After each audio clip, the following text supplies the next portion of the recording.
सब लोग अपने फ़ोन को साइलेंट मोड में या फिर वो कर लीजिए, क्योंकि बीच में फिर डिस्टर्ब होगा तो ठीक नहीं।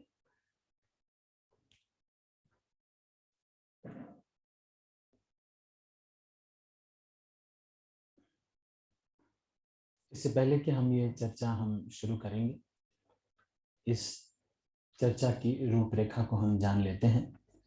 आज का जो हमारा सिद्धांत है जिसको हम चर्चा करने जा रहे हैं वो है वास्तविक दया क्या है। दया हर एक व्यक्ति करना चाहता है, लेकिन वास्तविक दया क्या है। बहुत सारे आंदोलन इस दुनिया में हैं, लेकिन सभी किसी न किसी प्रकार से लोगों की मदद कर रहे हैं। तो वास्तविक दया क्या है, इसके ऊपर आज चर्चा करेंगे। इसके अंदर हम कुछ जो सिद्धांतों को चर्चा करेंगे वो है, सबसे पहले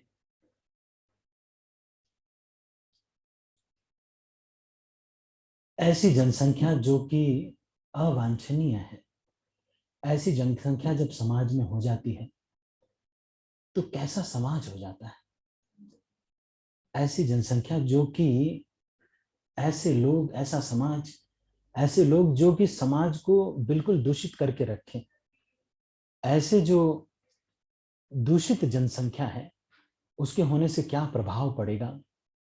इसके बाद शुद्ध भक्ति करने से क्या प्रभाव पड़ेगा। वर्णाश्रम पद्धति को लाने से और उसका प्रयोजन क्या है। इसके बाद ज्ञान लेने की पद्धति क्या है और शुद्ध भक्त के गुण। उसके बाद इसी क्रम में अंत में हम वास्तविक दया, इस प्रकार की जो जनता है उसके ऊपर क्या है।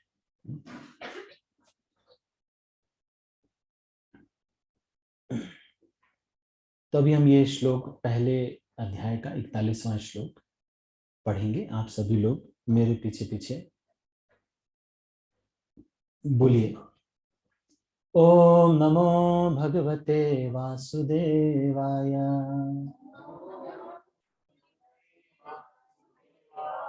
ओम नमो भगवते वासुदेवाय। ओम नमो भगवते वासुदेवाय।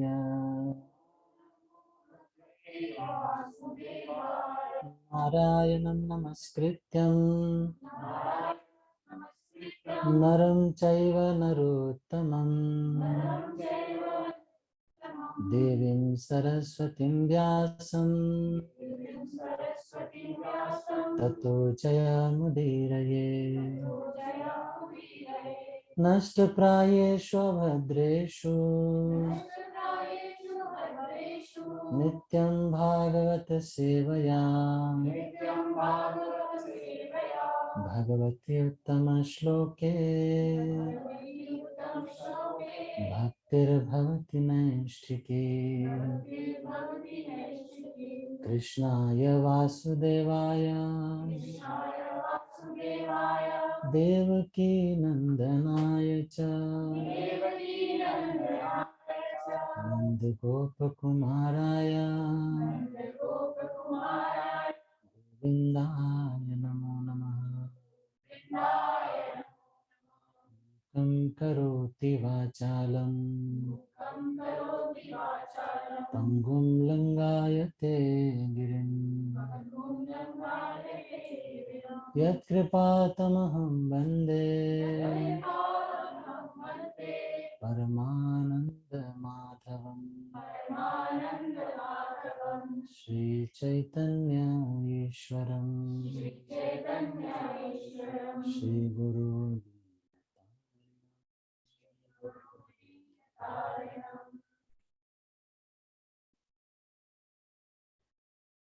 हरे कृष्ण। तो ये श्लोक को मेरे पीछे पीछे आप बोलिएगा। संकरो नरकायैव कुलघ्नानां कुलस्य च पतन्ति पितरो ह्येषां लुप्तपिण्डोदक क्रिया।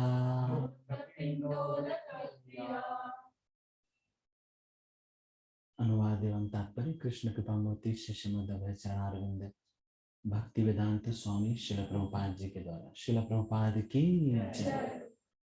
अवांछित संतानों की वृद्धि से निश्चय ही परिवार के लिए तथा पारिवारिक परंपरा को विनष्ट करने वालों के लिए नारकीय जीवन उत्पन्न होता है। ऐसे पतित कुलों के पुरखे गिर जाते हैं क्योंकि उन्हें जल तथा पिंड दान देने की क्रियाएं समाप्त हो जाती हैं। आजकल के समाज के बारे में यहाँ पर कह रहे हैं। एक बार यूएस में हमारे एक महाराज इस्कॉन के गए थे, तो उन्होंने देखा कि एक माता जी जो है वो कब्रिस्तान पे एक कब्र पे पंखा कर रही, कब्र पे पंखा कर रही। तो ये जो है महाराज बता रहे थे, पता नहीं उनके साथ घटना हुई है जो भी बता रहे हैं, कब्र पे पंखा कर रही थी। तो महाराज ने कहा कि तुम तो बहुत पतिव्रता नारी हो।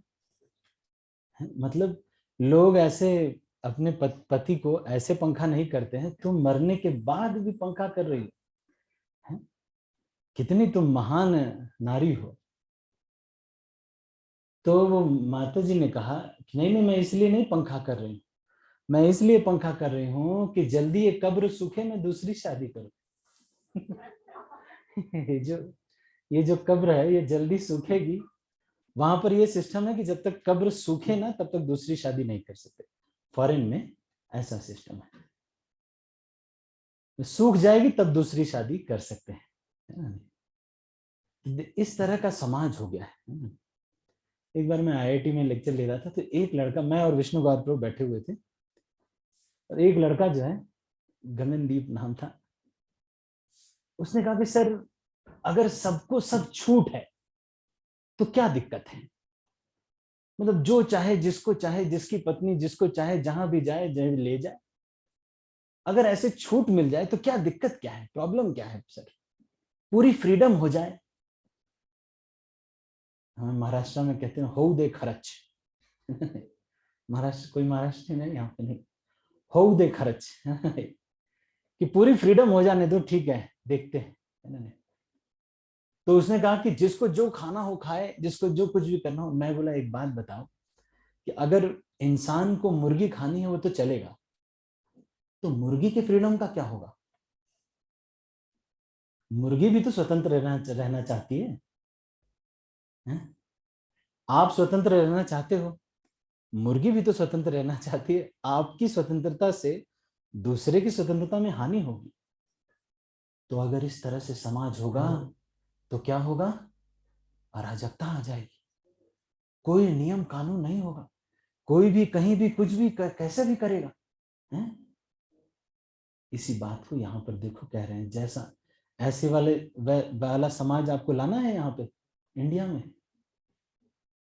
कि अपनी कब्र पे, पति की कब्र पे पंखा कर रहे हैं, जल्दी सूखे तो दूसरी शादी करे। देखो यहाँ पर ये कह रहे हैं कि जब ऐसी अवांछित संतानें इतनी वृद्धि हो जाती है तो परिवार की सारी परंपरा तो नष्ट हो जाती है और फिर नारकीय जीवन उत्पन्न होता है। ऐसे पतित कुलों के पुरखे गिर जाते हैं। क्यों? क्योंकि पिंडोदक क्रिया इत्यादि कोई करता नहीं है। जब कोई पिंड क्रिया करता है तो उनके जो पुरखे रहते हैं उनको पुण्य मिलता है। देखो सनातन धर्म कितना अच्छा सनातन धर्म है, सबके लिए कुछ ना कुछ है कि नहीं? सबके लिए कुछ ना कुछ है। जो पिताजी चले जाते हैं उनके लिए भी है हमारे पास।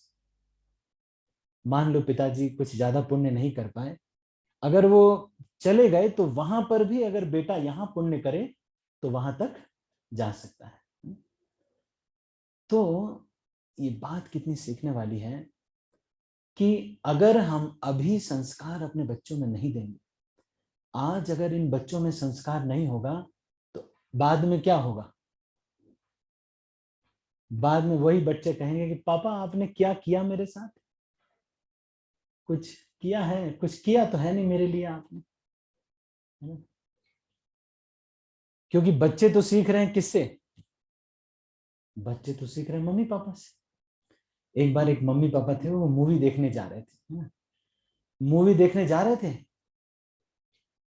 तो फिर बच्चे को नहीं ले जा रहे थे, तो बच्चे ने कहा कि पापा आप लोग कहाँ जा रहे हैं? तो पापा ने कहा कि बेटा ऐसा है, ध्यान दीजिए ना, बेटा ऐसा है, हम लोग एक जगह जा रहे हैं, एक स्पेशल एक जगह जा रहे हैं, आपको नहीं ले जा सकते। बोले पापा मैं क्यों नहीं जा सकता?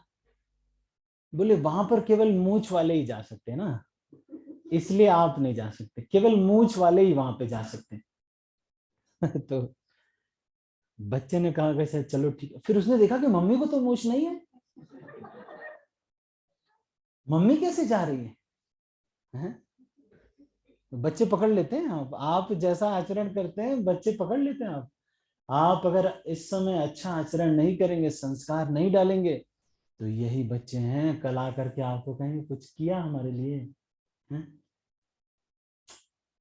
कुछ हमारे लिए किया तो है नहीं आपने। ये वही बच्चे हैं, संकरो नरका यही हो, मतलब ये जो वर्ण संकर जो पॉपुलेशन होगी, ये सारे जिनका कोई संस्कार नहीं रहेगा, ये तो यही पूछेंगे आपसे। इसीलिए बहुत जरूरी है सब लोग जूम पे ज्वाइन करिए और एकादशी में बच्चों को कीर्तन करवाइए। हाँ, तो बच्चे अगर कीर्तन करेंगे, नरसिंह आरती गाएंगे, तुलसी आरती गाएंगे, गौरंगो बोलिते हवे, ये सब भजन गाएंगे, तो उनको ये हमेशा याद रहेगा मन में। आज भी मुझे याद है कि जब बचपन में हमको सुंदरकांड याद कराया जाता था, 5th 6th में जब हम थे, उस समय का आज तक याद है। तात स्वर्ग अपवर्ग सुख धैर्य तुला इति अंग, तात स्वर्ग अपवर्ग सुख धैर्य तुला इति अंग, तूल न ताहि सकल मिली जो सुखलय सत्संग। कह रहे हैं कि ये जो दुनिया में जितना भी तात स्वर्ग अपवर्ग सुख, जितना भी इस दुनिया में सुख है, सारा इकट्ठा कर लो। जितने लोग 3 इडियट मूवी में देख के आए कि शराब पीना वहां पे टंकी पे जा करके, और जितना भी सब देख के आए ना, सारा मूवीज देख करके आए, सारा सुख मिला करके एक पलड़े पे रख दो। तात स्वर्ग अपवर्ग सुख धैर्य तुला इति अंग, एक अंग पे रख दो। तुल न ताहि सकल मिली, सारा सब मिल करके इतना सा भी इसमें कुछ क्रेडिट नहीं कर सकते जितना सुख क्या है, सत्संग में है। क्योंकि गलत रास्ते पे जल्दी से जाना बहुत महान कार्य नहीं है, सही रास्ते पे धीरे धीरे जाना भी ठीक है कि नहीं? गलत रास्ते, मान लो आपको जाना है चंडीगढ़ और आप इधर चले गए, है ना, महली तरफ, पंथाटी महली इधर जा रहे हैं, फिर उसके बाद रामपुर उधर, ठियोग योग उधर जा रहे हैं, तो उधर चाहे आप कितनी भी स्पीड से जाओ, आप, है ना, नहीं कितनी भी स्पीड से जाओ, फिर क्या आ जाएगा, उधर आप पाकिस्तान, लेह लद्दाख, अफगानिस्तान आ जाएगा, पर चंडीगढ़ कभी नहीं आएगा। इसीलिए गलत रास्ते पे स्टाइल से हीरो बन के जाने से अच्छा है सही रास्ते पे विनम्रता से 2 कदम चलाया जाए। इसी चीज को देखो, यहाँ पर कह रहे हैं, क्या कह रहे हैं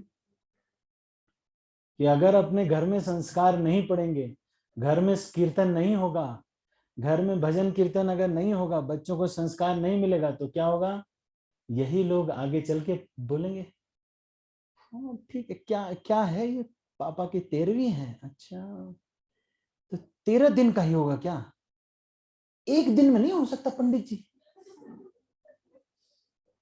एक बार तो एक शादी में मैं गया, शादी में मैं गया, देखा मैंने एक व्यक्ति ने शादी करा दी 20 मिनट में। रात में शादी के, आपको पता होगा विवाह जो होता है 3 घंटे का मुहूर्त होता है प्रॉपर, उसमें पहले गौरी गणेश, फिर उसके बाद कितनी सारी पूजा होती है, इतना सारा कुछ हो जाता है कि लड़की लड़का तो ये डिसाइड कर लेते भैया छोड़ना तो है नहीं, इतना ज्यादा कांड हो चुका रहता है उसके सामने, हो सोचती कौन कौन बुला लिए भाई यहाँ पर, अग्नि पर, और ये फेरे और वो फेरे, कितना भी हो जाए छोड़ेंगे नहीं। और ये पहुंचे और इन्होंने कहा कि पंडित जी कितने बजे की साई थे? बोले 4 बजे। 4 बजे की है, 20 मिनट में हो जाएगा, हमको 4:30 बजे विदाई करनी है। बोले हाँ हो जाएगा। पंडित जी ने फेरे ही नहीं करवाए, फेरे ही नहीं करवाए। विवाह हो गया, फटाफट कहीं से सुपारी रखी, कुछ रखा, फटाफट फटाफट फटाफट।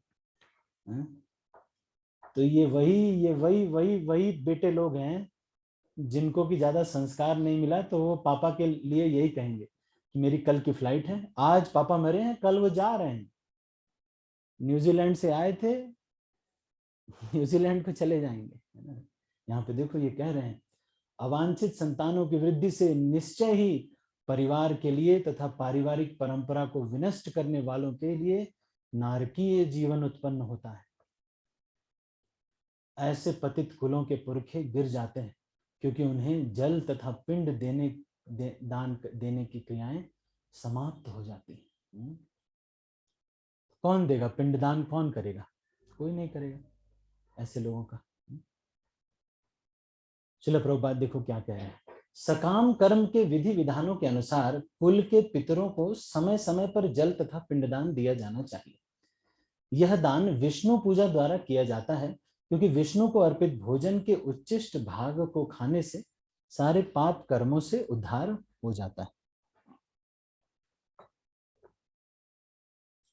कभी कभी पितरगण विविध प्रकार के पाप कर्मों से ग्रस्त हो सकते हैं।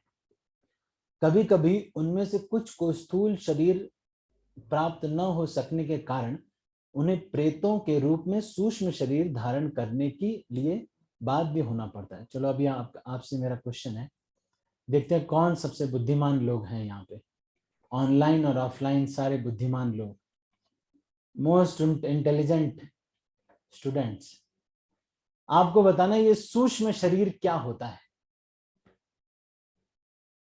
सूक्ष्म शरीर, अब आपको हो गया कुछ दिन, आपने यहाँ पे बहुत दिन से नाम चला रहे हैं आप। सूक्ष्म शरीर क्या होता है?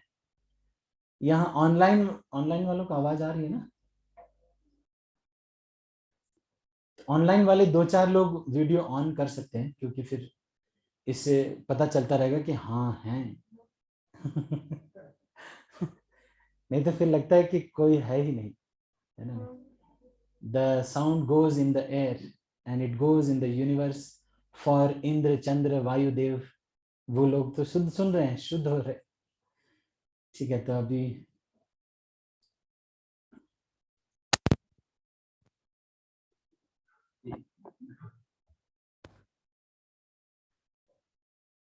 दुर्गा माता जी बताएंगे। दुर्गा माता जी आपका क्या?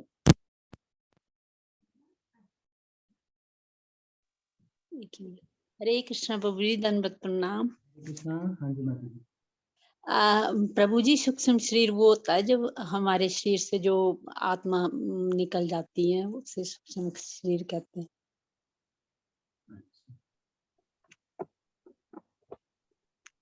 परमात्मा। माता जी अच्छा, ठीक है ठीक है ठीक है। प्रभा माता जी, प्रभा शर्मा माता जी, आज तो आपका बर्थडे है। प्रभा माता जी। हरे कृष्णा प्रभु जी, धन्यवाद प्रणाम। प्रभु जी सॉरी प्रभु जी, क्वेश्चन था प्रभु जी, सूक्ष्म शरीर पूछा प्रभु जी आपने। सूक्ष्म शरीर क्या है?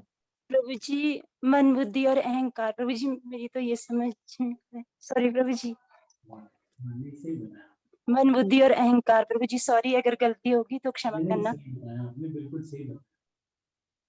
ठीक है, तो ये जो सूक्ष्म शरीर है ये किसका बना हुआ है? मन बुद्धि और अहंकार का बना हुआ है। तो जब कोई व्यक्ति मरता है तो क्या होता है, चलो मैं आपको सीक्रेट चीज बता रहा हूँ, ये आप देख नहीं पाओगे, मतलब आपके साथ होगा तो कोई वीडियो नहीं रिकॉर्ड कर पाएगा।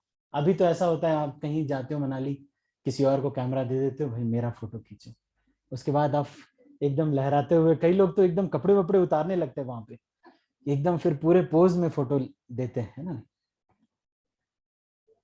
देखो देखो क्या होता, क्या है मरते समय, क्या होता है जब आप मरने लगते हैं तो एकाएक से फिर बेड पे जब आप रहते हैं तो यमदूत आते हैं।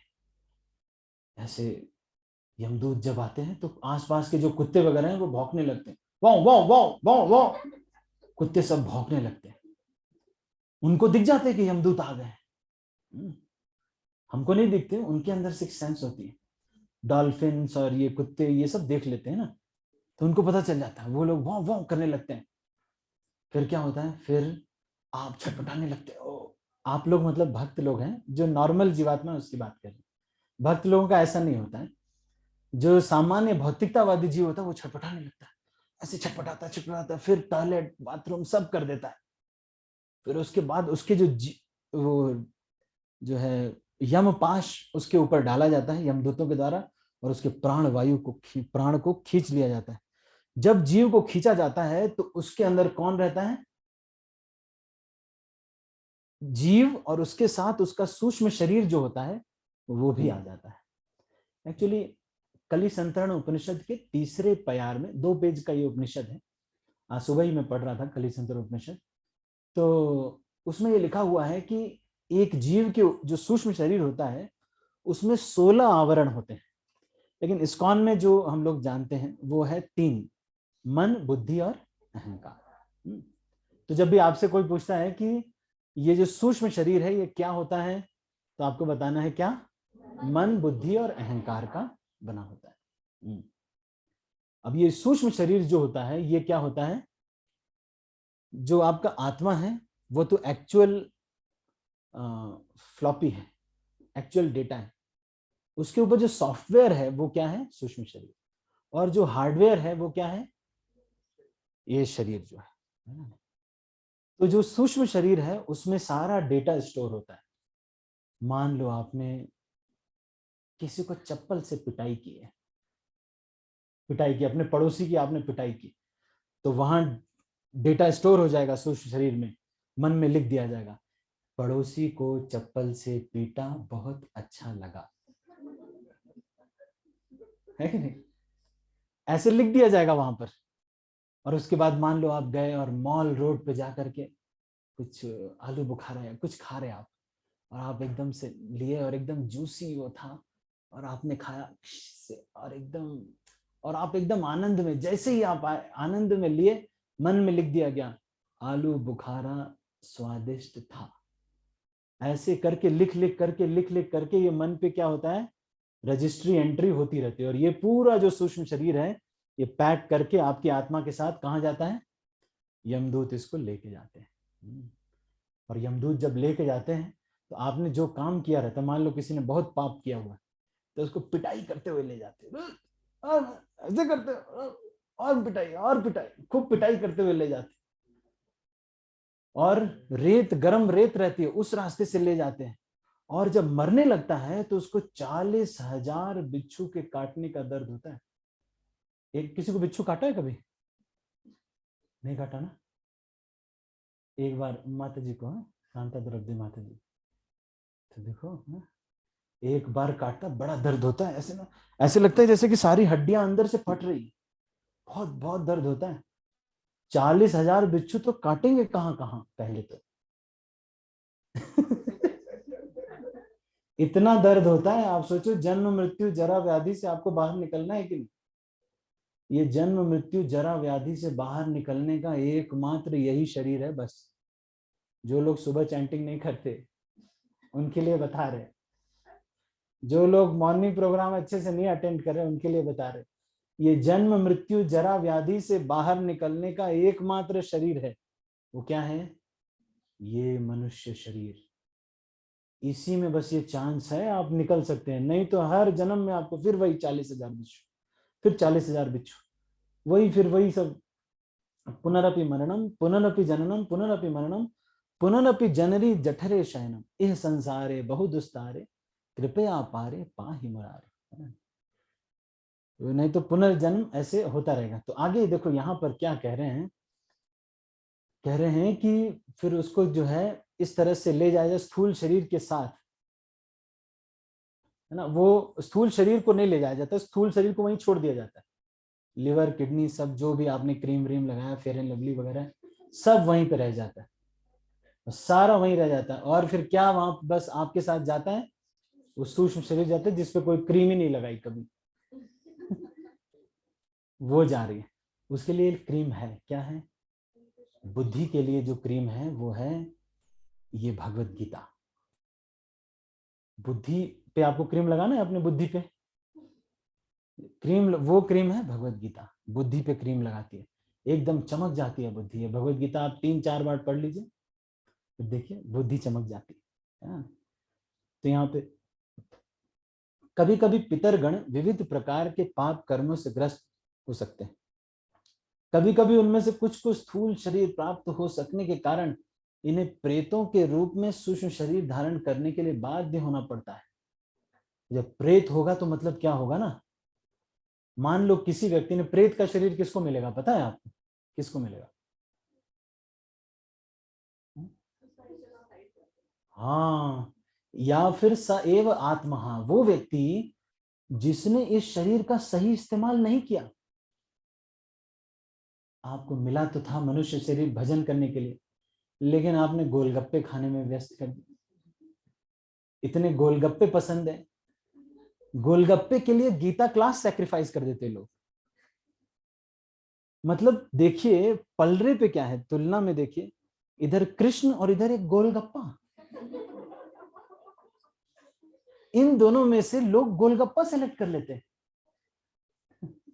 कुछ लोग जो नहीं आ पाए आज की क्लास में, उनकी बात कर रहा हूं, उन लोगों ने गोलगप्पा सेलेक्ट कर लिया होगा। अब देखो वहां गोलगप्पा, मतलब भगवान भी सोच रहे होंगे यार मुझे कितना, मतलब बद्ध जीवों ने ना, सच में मेरी ह्यूमिलिटी का मिसयूज किया जा रहा है। कई बार विनम्रता का मिसयूज करते हैं ना लोग। भगवान इतने दयालु है बेचारे, क्या करें। एक तो इतना अवतार लेते हैं, इतनी कथाएं चलती हैं, बाबा लोग अलग आ रहे हैं, प्रभुपाद अलग आ रहे हैं, किताबें इतनी दी हुई हैं, ऑनलाइन भी भेज दिया, फ्री इंटरनेट भी करा दिया, अब भी लोग नहीं आ रहे। क्या बता, अब भगवान कितनी कृपा करें, है कि नहीं।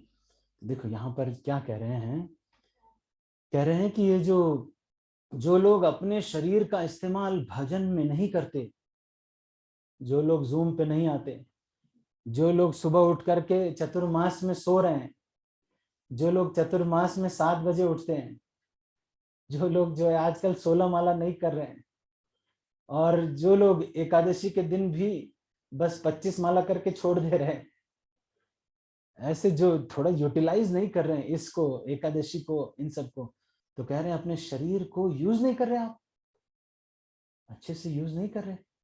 शरीर मिला तो था इसके लिए, आपने क्या किया। तो ऐसे लोगों को क्या होगा, प्रकृति कहेगी जब तुम्हें ये 2 हाथ 2 पैर का शरीर दिया था तो क्या किया तुमने, मॉल रोड घूमने चले गए, क्या कर रहे हो ये। तो फिर अगली बार ये शरीर नहीं मिलेगा, फिर ऐसे ही घूमते रहेंगे घूमते रहेंगे। सबके शरीर को देख करके पकौड़े खाने का मन तो करेगा पर खा नहीं पाएंगे।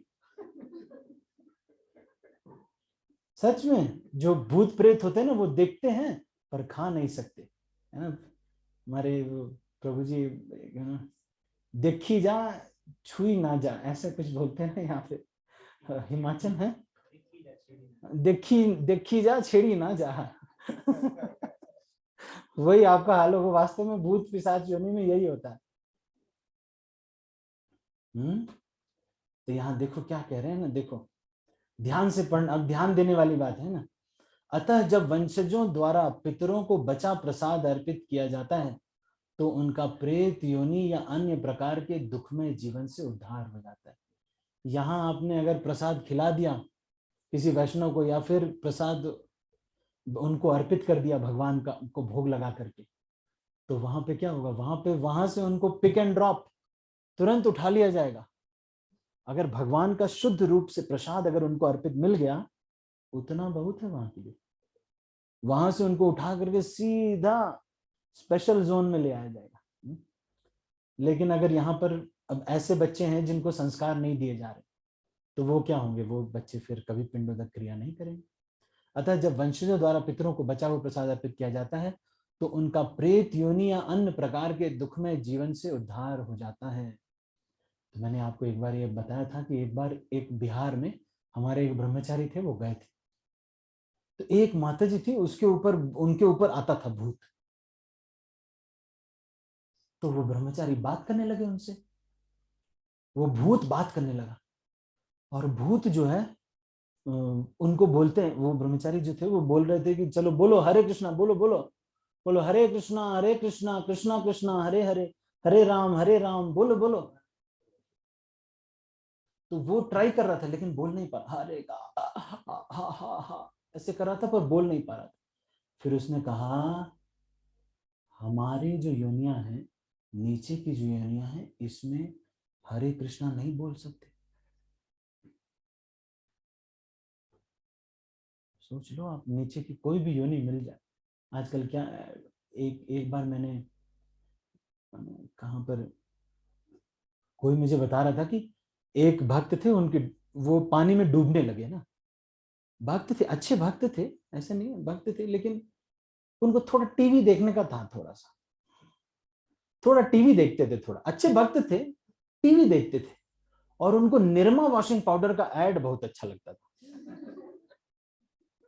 वो आते हैं ना, वॉशिंग पाउडर निरमा, डिटर्जेंट किया निरमा, और वो इनको इतना अच्छा लगता था कि जब मरने लगे तो जो पानी में डूबने लगे तो वही वॉशिंग पाउडर, वही जो माता जी जो गोल गोल घूमती है, सफेद एक माता जी रहती है ना, उसमें वो गोल गोल घूमती, वही रुक गई वहां पे। उनको बार बार वही याद आ रही थी। सोच के एडवर्टाइजमेंट देखो भैया, भक्त लोग, पता चले मरते समय वही निरमा वॉशिंग पाउडर आ गया, तो फिर दिक्कत हो जानी। यहाँ पे देखो क्या ये बात है कि वो भूत जो है कह रहा है उनसे कि हमारे लोक में नहीं ये है, लेकिन अब जब आपको हमने दर्शन कर लिया है तो अब मुझे मनुष्य योनि मिलेगी। वो कह रहा है, भूत जो है ये कह रहा है कि अब क्योंकि आपका दर्शन कर लिया है इसलिए अब मुझे मनुष्य की योनि मिलेगी। तो सोचो, हम लोग तो ऐसे ही देख लेते हैं, हरे कृष्णा करते हैं, ये भी भक्त है, हाँ ठीक, हरे कृष्णा प्रभु हो गया, चलो ठीक है, आते जाते ठीक है, और क्या, अच्छी है माता जी माला करती हैं, लेकिन जो लोग माला करते हैं, ये जो बीड बैग लेकर के घूमने वाले लोग हैं, बहुत महान लोग हैं। इन लोगों ने बहुत तपस्या किया है, बहुत कुछ किया है, तब जाकर के ऐसे चुप्पे बैठ करके कोई 2 घंटे हरे कृष्णा करेगा क्या? किसी योगी को आप बोल दो ना, नहीं कर पाएगा। तो यहाँ पर देखो ये चीज को कह रहे हैं कि प्रेत योनि, अतः जब वंशजों द्वारा बचा हुआ प्रसाद किसी को दिया जाता है, प्रेत योनि, उनका प्रेत योनि अन्य प्रकार के दुखमय जीवन से उद्धार होता है। पितरों को इस प्रकार की सहायता पहुंचाना कुल परंपरा है, और जो लोग भक्ति का जीवन यापन नहीं करते उन्हें ये अनुष्ठान करने होते हैं। तो जो लोग वैसे भक्ति कर रहे हैं तो सारी पिंडोदक क्रिया हो जाती है। कोई इस भजन को जानता है? कोई एक भजन है जिसमें कहते हैं भक्ति करने से सब हो जाता है। आपने सुना वो, धन मोरा नित्यानंद, पति मोरा गौरा चंद्र, प्राण मोरा जुगल किशोर। उसमें कह रहे हैं तर्पण मोरा वैष्णवेर नाम। जब ये वैष्णवों का नाम लेते हैं बस उतने से हो जाता है सब, पितर वितर सब हो जाता है। बस नाम ले ले, मान लो किसी ने नाम लिया कांता द्रौपदी माता जी की जय, बस हो गया, तर्पण हो गया हो गया, ज्यादा कुछ करने की जरूरत नहीं है, भक्तों का नाम ले लिया बस इतने से हो गया, है कि नहीं? देखो कितना बड़ा है वैष्णव सिद्धांत, कितना शक्तिशाली है। ऐसे नहीं तो आपको पिंडोदक क्रिया में क्या क्या करना होता है, आटे का ये बनाओ। मैं तो सोच रहा था बेचारे को आटा खिला रहे यार, जीवन में तो कभी नहीं खाया उसने आटे की गोलियां बना करके उसको खिला रहे, और भी पूरी सब्जी भी खिलाते, लेकिन वो 3 जो पिंड वो आटे का बना करके, मैं सोच रहा था वाई दिस। आटे का तो सनातन गोस्वामी ने नहीं खाया, वो भी बाटी बनाते थे ये बहुत तपस्या करा रहे हैं उनको मरने के बाद। तो यहाँ पे देखो ये कह रहे हैं पितरों को इस प्रकार की सहायता पहुंचाना कुल परंपरा है। तो जो भी गृहस्थ आश्रम में उनको ये अवश्य करना चाहिए। और इनफैक्ट जो ब्रह्मचारी सन्यासी आश्रम में भी चैतन्य महाप्रभु ने किया है, इसलिए उनको भी ये एक बार होता है, इसको मिस नहीं करना चाहिए। जो लोग भक्ति का जीवन यापन नहीं करते उन्हें ये अनुष्ठान करने होते हैं, और केवल भक्ति करने से मनुष्य सैकड़ों क्या हजारों पितरों को ऐसे संकटों से उबार सकता है। तो अगर आप भक्ति करते हैं तो सब कुछ हो जाता है। भक्ति करने से सब कुछ हो जाता है। कृष्ण भक्ति कैले सर्व कर्म कृत हो। मैं आपको सच्ची बता रहा हूं, इतनी शक्तिशाली है भक्ति। आप 4 नियम का पालन करो, हरि नाम का अच्छे से जप करो, बस जो भी अनुकूल है बस उतना करो, कुछ भी और मैनेज करने की जरूरत नहीं। एवरीथिंग विल बस जस्ट कम। अगर आप दृढ़ता से पालन कर रहे हैं तो, ये नहीं कि कभी कभी करते हैं कभी कभी नहीं, ऐसा नहीं। दृढ़ता से अगर आप पालन कर रहे हैं, ये भक्ति में बड़ी शक्ति है भगवान कृष्ण में। अगले ये श्लोक में बोलते हैं भागवत में 11:5-41, देवर्षि भूताप्त नृणाम पितृणाम न किंकरो नायम ऋणी च राजन सर्वात्मना यः शरणं शरण्यं गतो मुकुंदम परिहृत्य कर्तम। जो पुरुष अन्य समस्त, अब ध्यान से सुनिएगा, सब लोग ध्यान से सुनना है ना, नहीं मोबाइल में डिस्ट्रैक्ट मत हुई, मोबाइल तो रहेगा ही साथ में। जो मैसेज किया है वो तो यही एक्सपेक्ट कर रहा है कि थोड़ी देर बाद आप रिप्लाई करोगे, है कि नहीं। आप जल्दी देख करके फिर क्यों उसको वो कर रहे हैं, वो जानते हैं कि आप आराम से देखोगे, इसलिए अभी व्हाट्सएप चेक करने की कोई जरूरत नहीं। जो पुरुष अन्य समस्त कर्तव्यों को त्याग कर मुक्ति के दाता मुकुंद के चरण कमलों की शरण ग्रहण करता है और इस पथ पर गंभीरता पूर्वक चलता है, वह देवताओं, मुनियों, सामान्य जीवों, स्वजनों, मनुष्यों या पितरों के प्रति अपने कर्तव्य या ऋण से मुक्त हो जाता है। श्री भगवान की सेवा करने से ऐसे दायित्व अपने आप पूरे हो जाते हैं। तो मेरे कभी कभी ऐसा होता था कि एकाएक से मैनेजर की कॉल आ जाती थी, ऑफिस से मैनेजर की कॉल आ जाती थी। अब मैं होता था कहाँ पर पता है, कंपनी से 40 किलोमीटर दूर, क्योंकि मेरी जो जॉब थी 1 ही घंटे की थी। मैं अपना थोड़ी देर के लिए जाता था, उसके बाद मैं आ जाता था। ये लोग जो भक्त लोग हैं जानते, थोड़ी बाकी मैं अपना प्रचार में था, तो मैं IIT हैदराबाद चला जाता था। वहां से, जहां हम रहते थे वहां से 40 किलोमीटर दूर था। तो उसके बाद अगर कॉल आ जाती थी कि एक आप अटेंड कर लीजिए या कुछ कर लीजिए, तो मैं सोचता था यार अब अटेंड तो मैं नहीं कर पाऊंगा, बाकी राधा रानी संभाले, अब तो मैं प्रचार कर रहा हूँ। फिर बंद करके रख देना और सारा राधा रानी संभालती थी। ऐसा मैंने बहुत बार किया है। आप भी करके देख सकते हो। अब पता नहीं आप लोगों के लिए कैसा होगा, पर मेरे साथ तो होता था। मेरे साथ होता था। अगर आप मान लो यहाँ चले आए, सेंटर के प्रोग्राम में चले आए और वहां कुछ गड़बड़ चल रहा है, तो आपने बस प्रार्थना कर लेना, भगवान थोड़ा संभाल लेना, अब ये क्या करे, अब यहाँ पे आ गए। सच में भगवान संभालते हैं, मैंने कई बार देखा है। तो यहाँ पे मैं तो छोटी चीज आपको उदाहरण दे रहा हूँ। यहाँ पर तो कह रहे हैं कि अगर आपने देव ऋण, पितृ ऋण, मातृ ऋण, कोई भी ऋण है आपके ऊपर, लेकिन वो सारा ऋण छोड़ के आप क्या कर रहे हैं, भगवान का ही केवल भजन कर रहे हैं, तो क्या होगा, अगर शरण ले ली है भगवान की, तो फिर उनको क्या होगा, सारे कर्तव्यों से मुक्त हो जाओगे। इसका प्रूफ क्या है, एक तो ये श्लोक, दूसरा आप कांचीपुरम में जाएंगे, कांचीपुरम साउथ इंडिया में है, वहां पर एक वरदराज, भगवान वरदराज है, उनके हाथ पे ऐसे आशीर्वाद देते हुए, उनके हाथ पे लिखा हुआ है डरो मत। ऐसा विग्रह आपने देखा नहीं होगा कभी, है ना। कोई है जो गया है कांचीपुरम, ऑनलाइन ऑफलाइन, कोई कांचीपुरम गया है? जाना, एक बार जाना बनता है, साउथ इंडिया चलने लायक है। वहां पर ना, वो कांचीपुरम में भगवान के हाथ पे लिखा हुआ है डरो मत। आधे लोगों तो डर के मारे ही भक्ति छोड़ देते हैं, बोल रहे डरो मत भाई, हम सारी दुनिया के पिताजी हैं। आप क्यों डर रहे हैं? भगवान को ये बार बार कहना पड़ रहा है कि हम सारे दुनिया के पिताजी हैं, आप डरो मत। उनके हाथ पे लिखा हुआ, भगवान जिस आशीर्वाद दे रहे हैं और कह रहे हैं डरो मत। हाथ पे ऐसे ही लिखा हुआ, माँ शुचः, मतलब डरो मत, कर दो, आ जाओ आ जाओ, कोई दिक्कत नहीं है, हम संभाल लेंगे, आ जाओ। तो यहाँ पर ये कह रहे हैं, इसी को ये प्रूफ कर रहे हैं। जो पुरुष, अच्छा, श्री भगवान की सेवा करने से ऐसे दायित्व तो अपने आप पूरे हो जाते हैं। दोषरहितैर्कुलग्नानां वर्णसंकरकारकैः उत्साद्यन्ते जाति धर्मा कुल धर्माश्च शाश्वताः। जो लोग कुल परंपरा को विनष्ट करते हैं और इस तरह अवांछित संतानों को जन्म देते हैं, उनके दुष्कर्मों से समस्त प्रकार की सामुदायिक योजनाएं तथा पारिवारिक कल्याण कार्य विनष्ट हो जाते हैं। तो अर्जुन किस पर्सपेक्टिव में कह रहे हैं?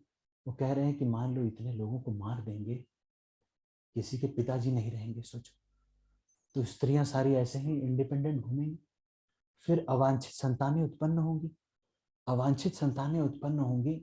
इसीलिए स्त्रियों को जो है दूषित होने से बचाना चाहिए। प्रभु जी और माता जी सभी को होना चाहिए, पर इसका प्रभाव बहुत जल्दी पड़ता है क्योंकि वीक लिंक है।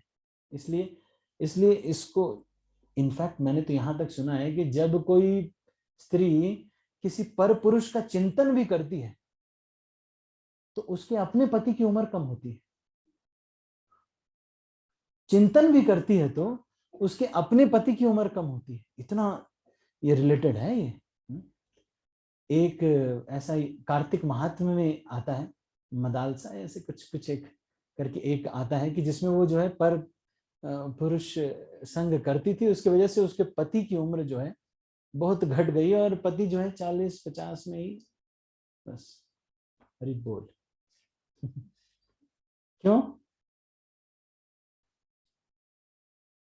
प्रदुष्यंती कुलस्त्रिया। जब ये वर्ण संकर जो है संतानें उत्पन्न होंगी तो ये क्या करेंगी? ये अवांछित जो है संतानें जब उत्पन्न होंगी तो ये दुष्कर्मों को करने में सामुदायिक योजनाएं तथा पारिवारिक कल्याण कार्य विनष्ट हो जाते हैं। तो इसीलिए इसको बचाना चाहिए। अब कोई ये कह सकता है कि प्रभु जी भक्ति तो कोई भी कर सकता है ना, तो भक्ति तो कर सकता है तो इसका मतलब जहर खा लें? सोचने वाली बात है। भक्ति से सब कुछ हो जाता है, ठीक बात है, लेकिन अपनी जान से तो अच्छा काम करेंगे, है कि नहीं? भक्ति से सब कुछ हो जाता है। ये आज एक भक्त मुझे पूछ रहे थे, प्रभु जी एक बात बताइए, जब भोग लगाने से सब कर्म खत्म हो ही जाता है तो फिर एकादशी के दिन हम खा क्यों नहीं लेते? आज सुबह की क्लास में प्रश्न पूछ रहे थे। बोले प्रभु जी अच्छा नहीं है, मतलब भोग लगाने से जब सारे पाप कर्म खत्म हो जाते हैं तो हम फिर एकादशी के दिन क्यों नहीं खा लेते? आप लोगों का क्या विचार है, बताओ, कोई बताना चाहेगा? सारे कर्म वगैरह, हम कहते हैं ना एकादशी के दिन अनाज में पाप होता है ना, अनाज में पाप होता है। तो ये अगर हम भोग लगाते हैं तो उसमें सब कर्म फल तो सब नष्ट हो जाता है, कुछ रह नहीं जाता। तो फिर हम एकादशी के दिन खा सकते हैं, फिर क्यों नहीं खाते हम एकादशी के दिन? कौन बताना चाहेगा? देखते हैं।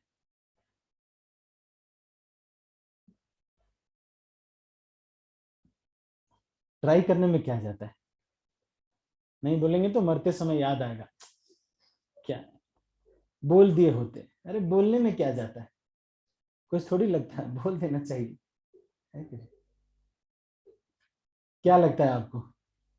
कर्म तो खत्म हो गया, फिर अनाज तो खा सकते हैं ना, क्या दिक्कत? ऑनलाइन ऑफलाइन या स्वर्ग वगैरह से। अब जब सब जगह से, सब जगह से लॉगिन हो ही गया है तो वो लोग कहाँ बीच में छूटे होंगे? आईडी तो उनको पता चली गई होगी। अच्छा वो लोग चैंटिंग कर रहे हैं, विष्णु का तो गए थे देख के आए, चैंटिंग कर रहे हैं वो लोग, वहां क्लास खत्म हो गई। ठीक है, तो क्यों? क्योंकि हम उतनी चेतना से ये कार्यों को नहीं करते, इसलिए हमको अपने कर्तव्यों को कर्तव्य बोध से करते रहना चाहिए। क्योंकि कभी हम भोग लगाएंगे लेकिन उतना उससे नहीं लगाएंगे, है ना? नहीं, लेकिन कभी हम कार्य करेंगे लेकिन उतनी चेतना से तो नहीं करेंगे। अगर चेतना से करें तो विष भी भोग लगा करके अगर पी ले तो मरेंगे नहीं, लेकिन पूरी चेतना से हम करते नहीं। इसीलिए हमारे लिए क्या है, सारे कर्तव्यों को करना चाहिए, भोग लगाना चाहिए, सब कुछ करना चाहिए। सब में हमारा थोड़ा सा रहता है, 40% भक्ति, 60% अपना, ऐसा वाला रहता है।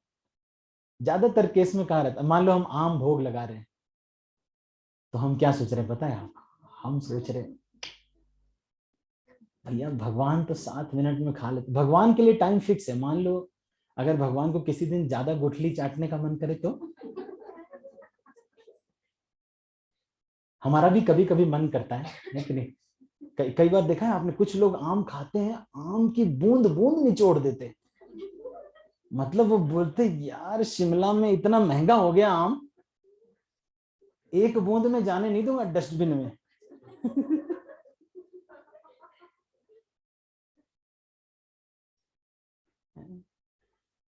तो यहाँ पर देखिए ये चीज को मतलब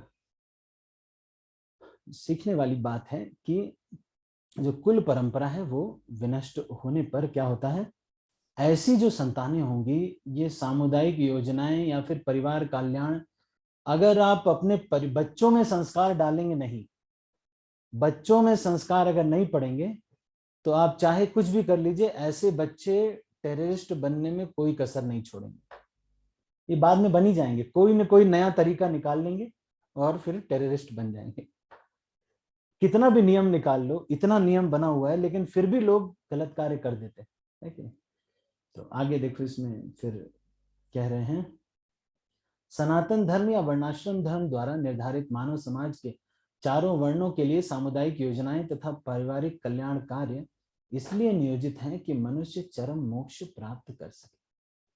तो धर्मः स्वनिश्चितः पुंसाम विश्वक्सेन कथासु यः, मतलब कह रहे हैं कि ये जो भी कार्य हम करते हैं वर्णाश्रम इत्यादि, वो सब भगवान की प्रसन्नता के लिए है। पारिवारिक कल्याण कार्य भी भगवान की प्रसन्नता के लिए। अब जैसे अन्ना हजारे ने आंदोलन कर दिया, कृष्ण की प्रसन्नता के लिए थोड़ी ना, कृष्ण की प्रसन्नता के लिए। भूख हड़ताल किया, उसके बाद फिर एम्स में दवाई वाई हुई, चल दिए। बस उसके बाद अब चाहे लोग करप्शन करें चाहे जो करें, उनका अपना कुछ था, चल दिया, है कि नहीं? तो यहाँ पर ये चीज को कह रहे हैं कि सनातन धर्म या वर्णाश्रम धर्म जो कुछ भी हम कर रहे हैं, चारों वर्णों के लिए सामुदायिक योजनाएं जो भी हम बनाते हैं, जो भी परिवार कल्याण कार्य करते हैं, उसमें बाद में लक्ष्य कृष्ण होना चाहिए। स्वच्छता अभियान चला दिया, मान लो स्वच्छता अभियान चला दिया, लोग पूछ रहे भाई सफाई करें क्यों, हम इतनी सफाई किस लिए? बस इसलिए कि तुम स्वस्थ रहो, तुम्हें मच्छर नहीं काटने चाहिए। अच्छा, तो मैं इत्मीनान से टीवी देख सकूं, इसलिए आप स्वच्छता करवा रहे हैं। ओ मोदी जी की जय, इसलिए मोदी जी सफाई करवा रहे हैं कि लोग इत्मीनान से बिना मच्छर काटे टीवी देख सके। How foolish. ये मोदी जी को भी सोचना चाहिए कि स्वच्छता का लक्ष्य भी होना चाहिए। झूठ मूठ में स्वच्छता करने का, अरे पड़ा रहे कबाड़, झूठ मूठ में नहीं चाहिए। क्या होना चाहिए, उसका लक्ष्य होना चाहिए इस शरीर से भगवान को प्राप्त करना। तो यहाँ पे इस चीज को कह रहे हैं, कोई भी पारिवारिक योजना, कोई भी परिवार कल्याण योजना वो चरम मोक्ष प्राप्त कर सके, इसलिए दिया हुआ है। अगर कोई पारिवारिक कल्याण कार्य जो भी है वो अगर भक्ति नहीं दे रहा है, एक व्यक्ति ने साउथ इंडिया में झुग्गी बस्ती में मटन बंटवा दिया, चिकन मटन, झुग्गी बस्तियों में गरीब बच्चों को चिकन मटन बंटवा रहे हैं। अब उसका बेचारे का वैसे ही कर्म खराब है, वो गरीब पैदा हुआ, अब उसको चिकन मटन खिला करके और उसका कर्म डुबा रहे। अब वो, और तो उनको पता नहीं है कि क्या करना है। तो इस तरह से दया करना बहुत अच्छा नहीं है। जैसे मान लो कोई बच्चा है वो मेले में खो गया, आपने कौन कौन मेले में गया आज तक? मेले में गए हो आप? मेले में ऐसे क्यों हाथ उठाते हैं? ऐसे उठाना चाहिए ना।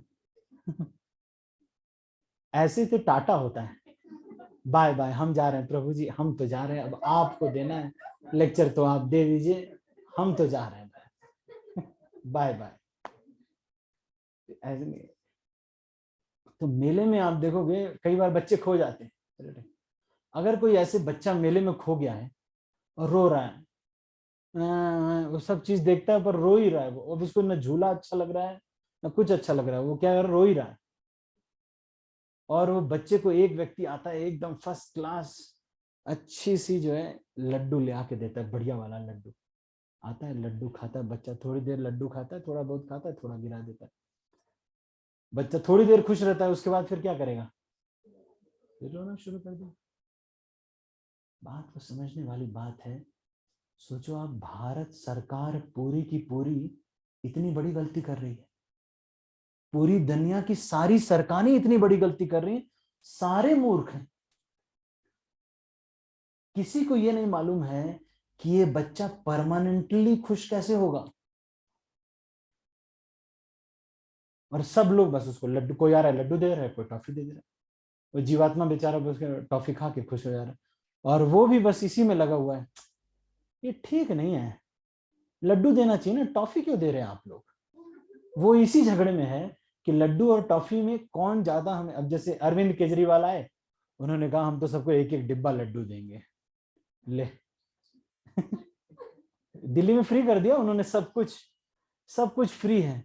मैं तो सोच रहा जिस दिन से अपने भोजन भी फ्री ही कर दो अब तो यही थोड़ा बहुत बचा।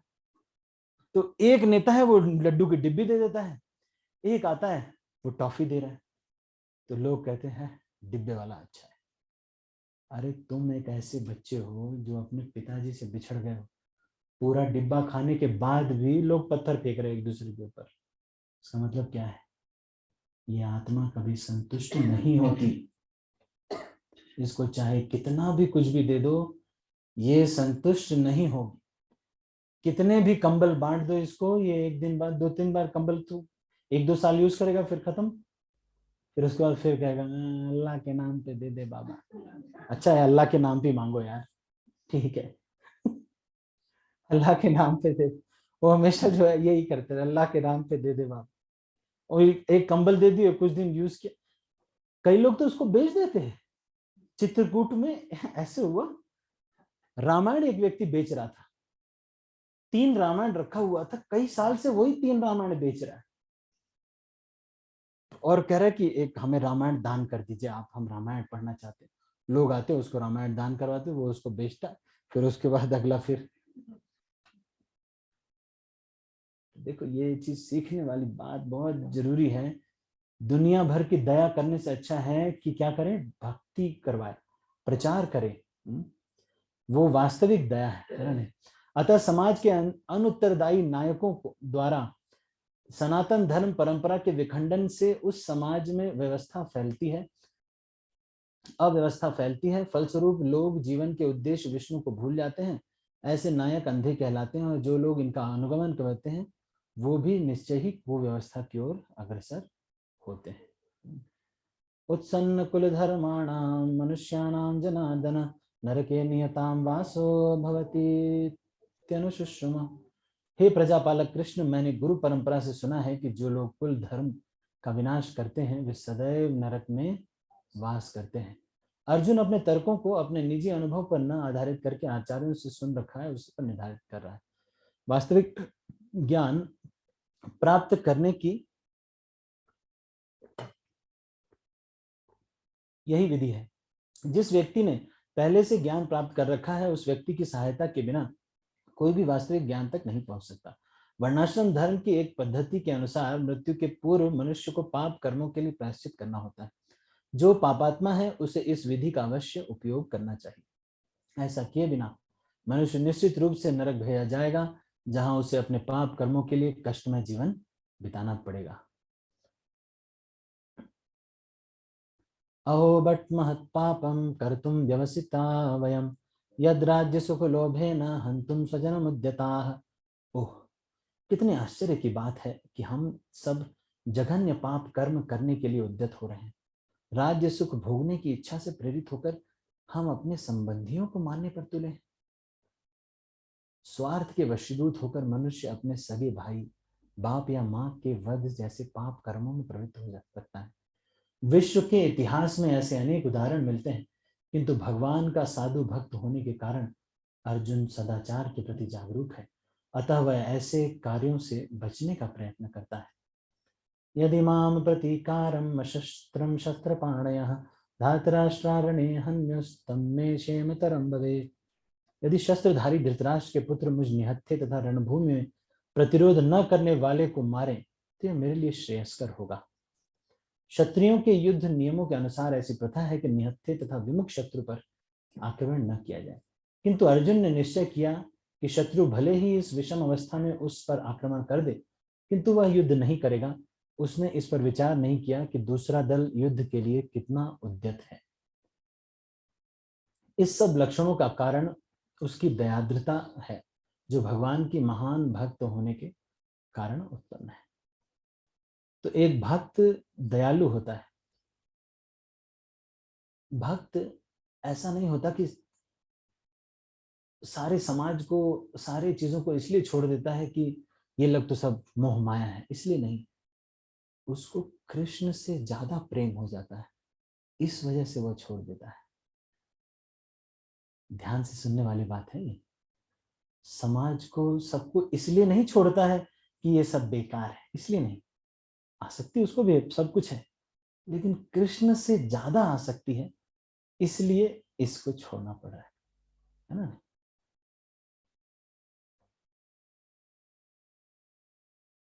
तो अर्जुन के अंदर दया है, देखो कितनी दया है।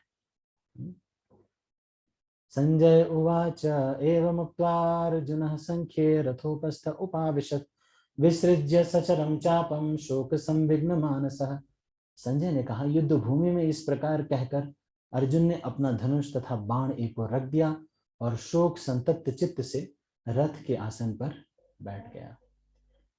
अपने शत्रु की स्थिति का अवलोकन करते समय अर्जुन रथ पर खड़ा हो गया था, किंतु वह शोक से इतना संतप्त हो उठा कि अपना धनुष बाण एक ओर रख कर रथ के आसन पर पुनः बैठ गया।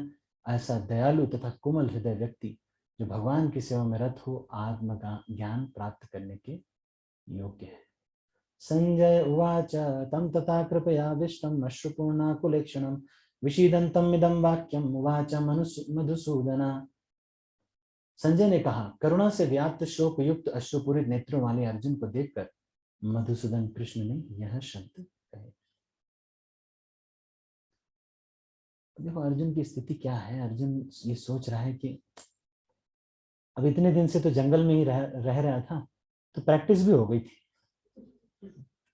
अपन ऐसे रह लेंगे, कोई ऐसा दिक्कत नहीं है, हम मैनेज हो जाएंगे, हमको नहीं चाहिए भाई। बल्कि अच्छा लग रहा था, स्वर्ग वर्ग भी जा रहे थे, ठीक था। अच्छा चल रहा है। भगवान से उसने कह दिया हमको नहीं लड़ना है भाई, हम ठीक है, हम मैनेज कर लेंगे। लेकिन भगवान देखिए उनको चाह रहे हैं। तो भगवान ये कह रहे हैं कि भौतिक पदार्थों के प्रति करुणा, शोक तथा अश्रु, ये सब असली आत्मा को न जानने का लक्षण। शाश्वत आत्मा के प्रति करुणा ही आत्म साक्षात्कार है। इस श्लोक में मधुसूदन शब्द महत्वपूर्ण है।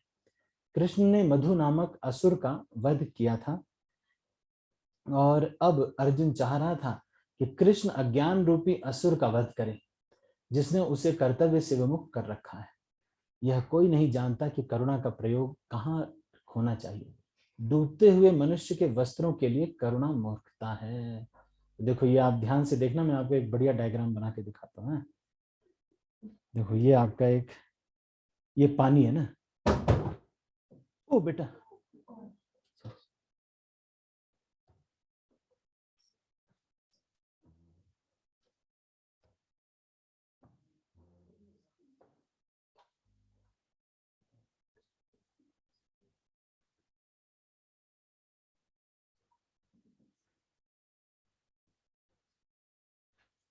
ये है मिस्टर डब्लू।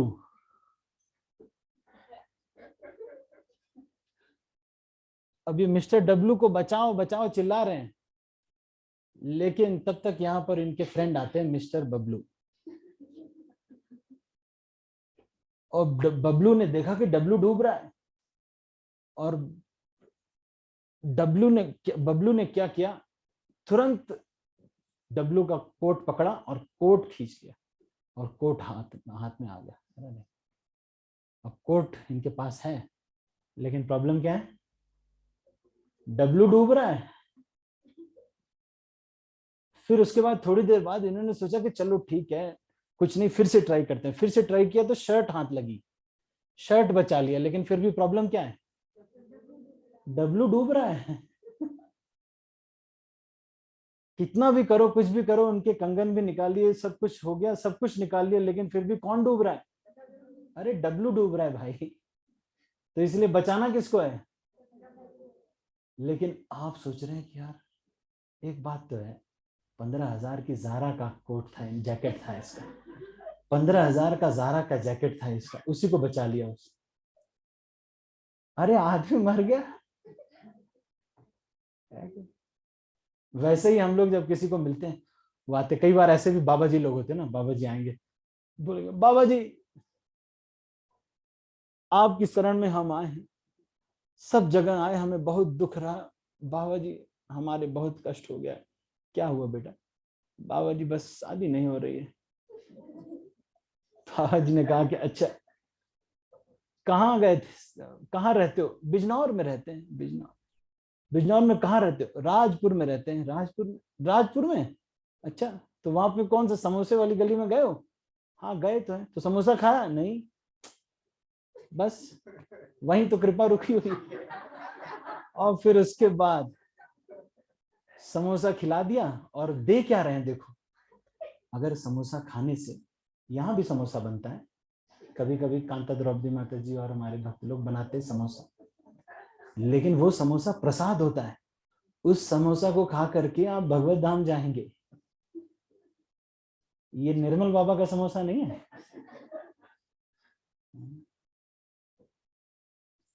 एक आध्यात्मिक गुरु का वास्तविक लक्षण यह है कि वो आपको अधिक प्रीति आध्यात्म से, भगवान से करवाएगा। जो इस संसार का सामान और देना चाहेगा, यहाँ कैसे मैनेज कर, और बताएगा कि नहीं यहाँ, और ऐसे तुम, और बिजनेस तुम्हारा बढ़ जाएगा, ऐसे तुम और फंस जाओगे यहाँ पे, फिर तुम यहीं रहो। तो ये बताएगा तो आध्यात्मिक गुरु नहीं है, वो तो भौतिक गुरु है। जो आपकी शर्ट को बार बार बचा रहा है, वो कौन है? भौतिक गुरु है, वो आध्यात्मिक गुरु नहीं है। तो इस बात को समझना है। बार बार शर्ट नहीं बचानी है, शर्ट जैकेट ये सब नहीं बचाना है। क्या बचाना है? मान लो आपको आईजीएमसी में कोई मिला, उसने कहा कि बड़ा कष्ट है हमारे जीवन में, तो आपने कहा कि लाओ मेरे अकाउंट में 1 लाख रुपए पड़े हुए, इनको दे देते हैं। वो पैसे भी लेके भाग जाएगा। उसने नहीं आना फिर उसके बाद कभी क्लास में आपके। इसलिए करना क्या चाहिए? करना ये चाहिए कि ठीक है, अगर आवश्यकता है तो, अगर बहुत ज्यादा दिक्कत है तो डिस्कस करके धन दे सकते हैं, लेकिन उसके साथ साथ उनको कृष्ण भी देना है। प्रसाद बांटना है, ठीक है, भोजन बांटना चाहिए, लेकिन क्या बांटना है? भोग लगा करके प्रसाद बांटना है। कपड़े बांटना है, अगर आपको कपड़े बांटना है, जो कुछ भी है, उनको बोलिए कि हरे कृष्ण महामंत्र का जप करें, हरे कृष्ण कीर्तन करें। अब नहीं तो आपने लंगर खोल के रखा हुआ है, लोग बुलेट से आ रहे हैं, हायाबूसा से आ रहे हैं, R15 से आ रहे हैं लंगर खाने के लिए। इतनी गरीबी आ गई है इनके अंदर। अरे भाई साहब, मर्सिडीज से तुम लंगर खाने आए हो, तुमको लंगर करवाना ना चाहिए। मर्सिडीज से आए लंगर खाने के लिए, है ना? तो अब वो लोग अपना खाली खाना खिला रहे हैं। How foolish it is. इसीलिए इस्कॉन मंदिर में भी ये होता है। श्रील प्रभुपाद ने 1973 में देखा कि एक छोटा बच्चा था, वो इस्कॉन मंदिर की पत्तल थी कहीं गिरी हुई, तो उसको चाट रहा था। प्रभुपाद की आंखों में आंसू आ गया, और उसी दिन उन्होंने अनाउंस किया कि आज के बाद इस्कॉन मंदिर के आसपास 10 किलोमीटर तक कोई भूखा नहीं जाना चाहिए।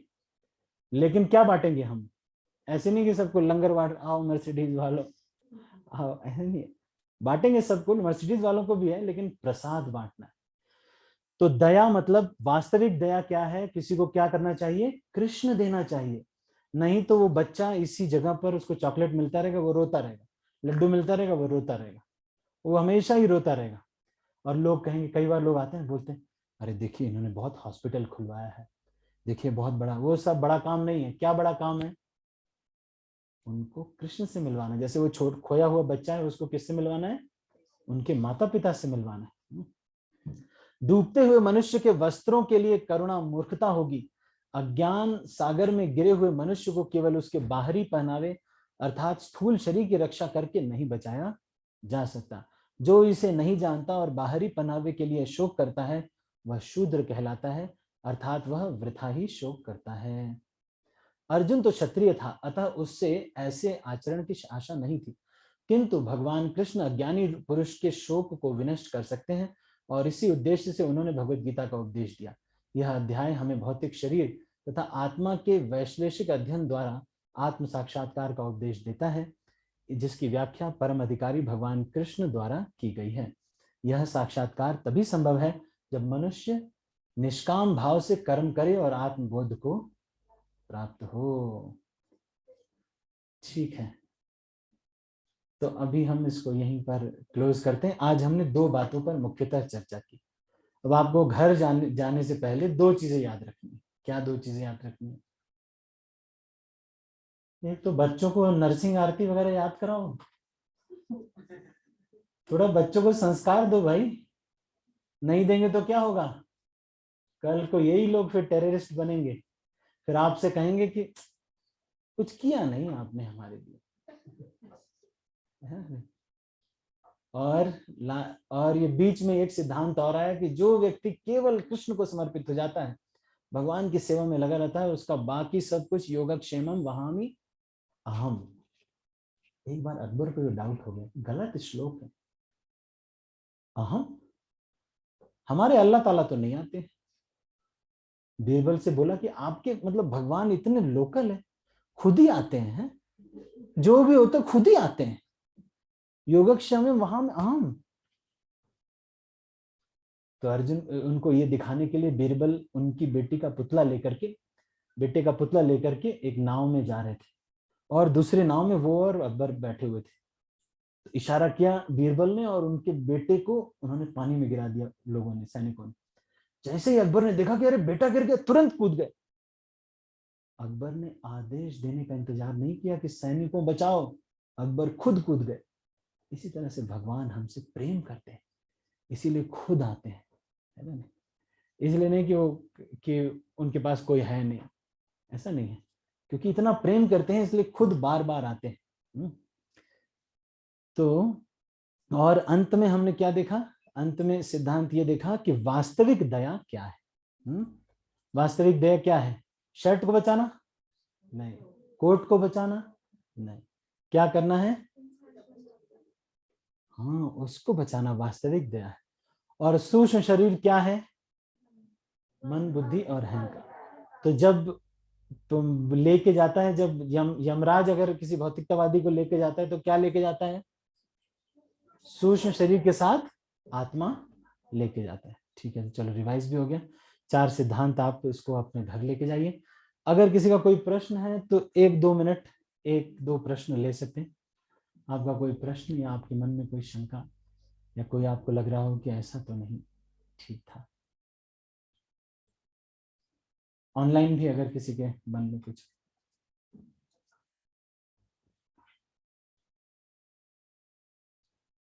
सुलेखा माता जी, 1 मिनट। सुलेखा माता जी, मैंने आपको अनम्यूट किया। हरे कृष्णा प्रभु जी। हाँ जी माता जी बताइए। हरे कृष्णा प्रभु जी। हाँ जी माता जी बताइए। अगर हम कहीं मान लीजिए हम वृंदावन गए हैं और हमें भूख लगी है, हमारे पास भोजन नहीं है उस टाइम पर, और हमने जो भंडारा चला हुआ है हमने वहां से भोजन किया, हमारे पास उस टाइम पर मान लीजिए पैसे नहीं है, तो वो हमारे लिए पाप है? हम सक्षम हैं लेकिन उस टाइम पे नहीं है, या कोई शॉप भी नहीं है आसपास, तो क्या हमने वो जो प्रसाद लिया तो वो हमारे लिए सही है या गलत है? अब मर्सिडीज वाली बात ही आई ना, तो बात वो नहीं है, मैं मतलब है हम सक्षम, हम चाहते हैं कि मैं खुद नहीं चाहती थी कि लेकिन मैं करूं, लेकिन हमने भी और कई लोग भी थे हमारे साथ, तो हमने वो लिया और उस टाइम हमें भूख लगी थी, वहां शॉप भी नहीं थी। आपके लिए इतना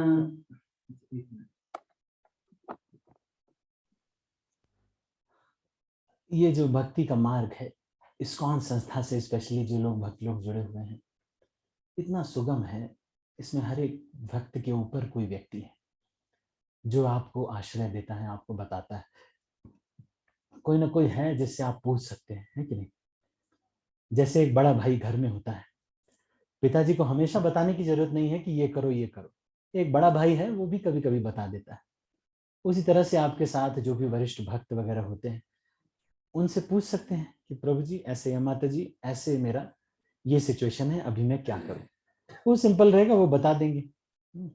मान लो आप ऐसे जगह पे चले गए, एक व्यक्ति ने मुझे पूछा कि प्रभु जी एक बात बताइए, आप अगर रेगिस्तान में हैं और रेगिस्तान में आपके पास केवल एक अंडा है और वहां आसपास कुछ नहीं है, कुछ भी नहीं दिख रहा है, तो आप क्या करेंगे, अंडा खा लेंगे? मैंने बोला एक बात बताओ, अभी इतना साल हो गया, मैं 35 साल का हो गया, अभी तक कभी ऐसा सिचुएशन नहीं आया, एक अंडा लेके मैं राजस्थान क्यों जाऊंगा? एक अंडा लेकर के मैं राजस्थान क्यों जाऊंगा? अगर जाऊंगा भी 2 चपाती लेके जाऊंगा भाई, अंडा लेके मैंने क्यों जाना वहां पे?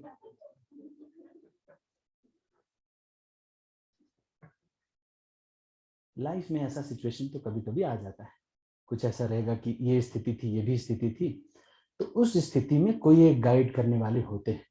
हाँ, इस्कॉन संस्था में ऐसे कुछ स्पिरिचुअल गाइड होते हैं, शिक्षा गुरु होते हैं, उनसे पूछ सकते हैं कि प्रभु जी ऐसी स्थिति थी, आप क्या करें?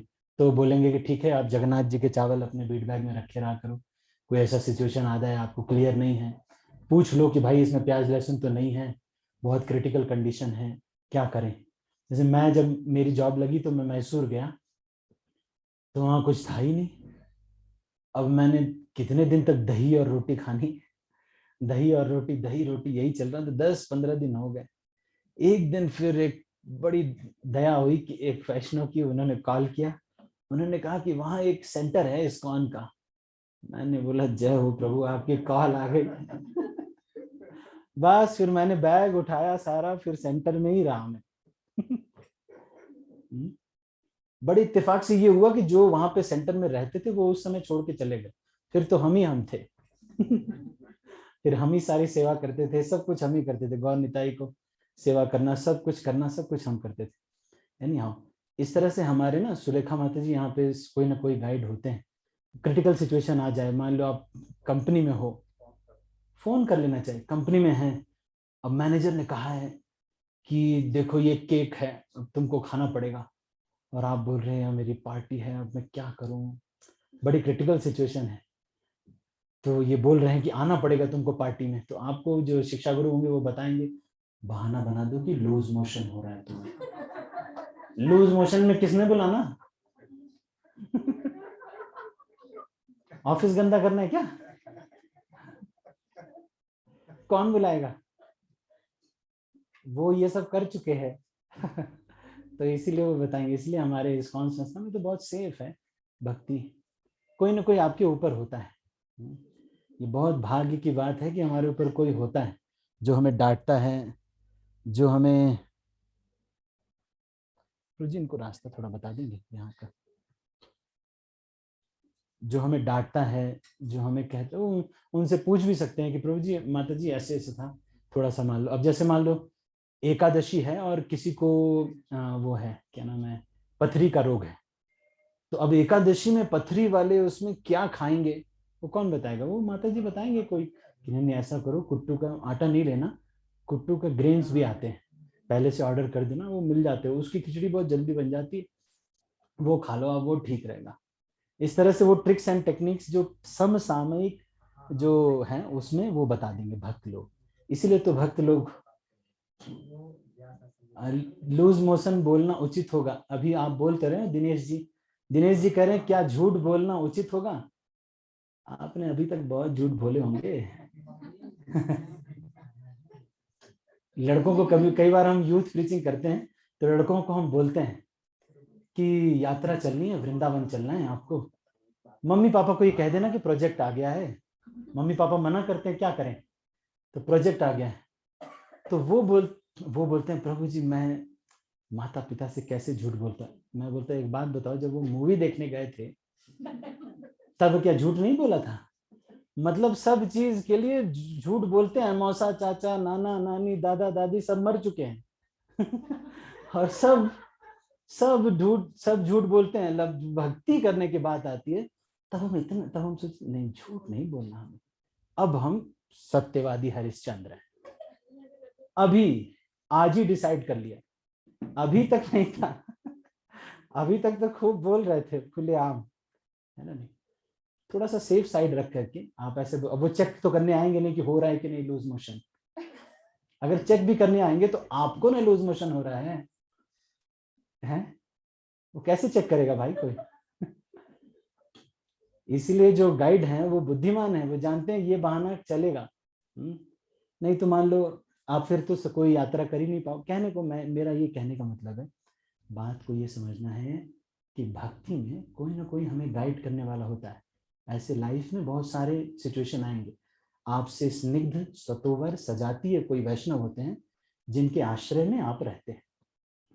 आश्रय लइया भजे तारे कृष्ण नाही त्यजे, आर सब मरे अकारण। जो लोग आश्रय लेकर के भजन करते हैं उनको कृष्ण कभी नहीं छोड़ते हैं, चाहे वो कितनी भी गलतियां करें, और बाकी लोग तो ऐसे ही मरते हैं। सुलेखा माता जी, आपको थोड़ा उत्तर मिल रहा है?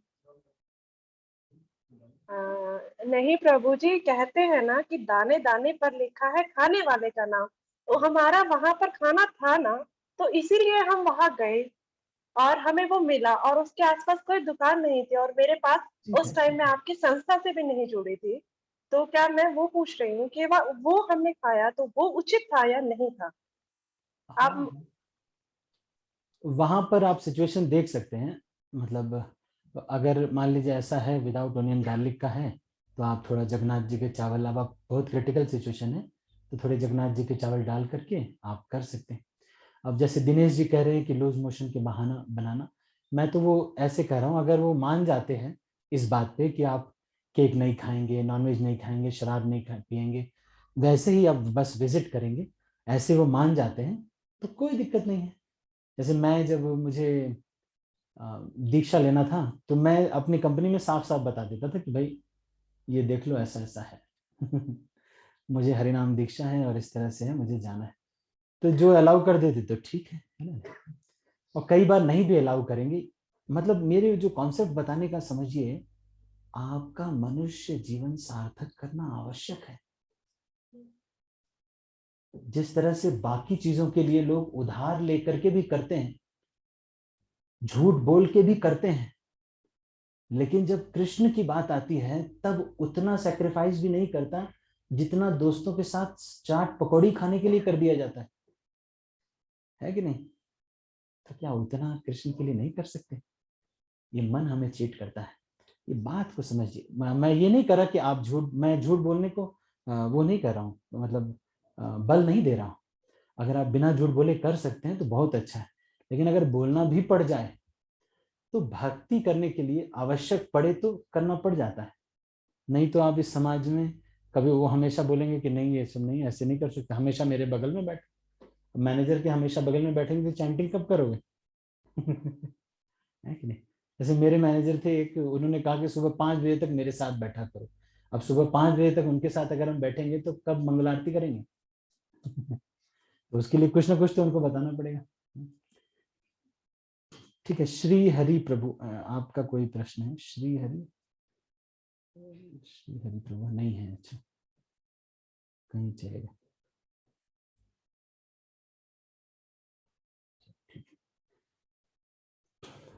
ठीक है, तो अभी हम इसको यहीं पर समाप्त करते हैं, अभी बहुत समय हो गया।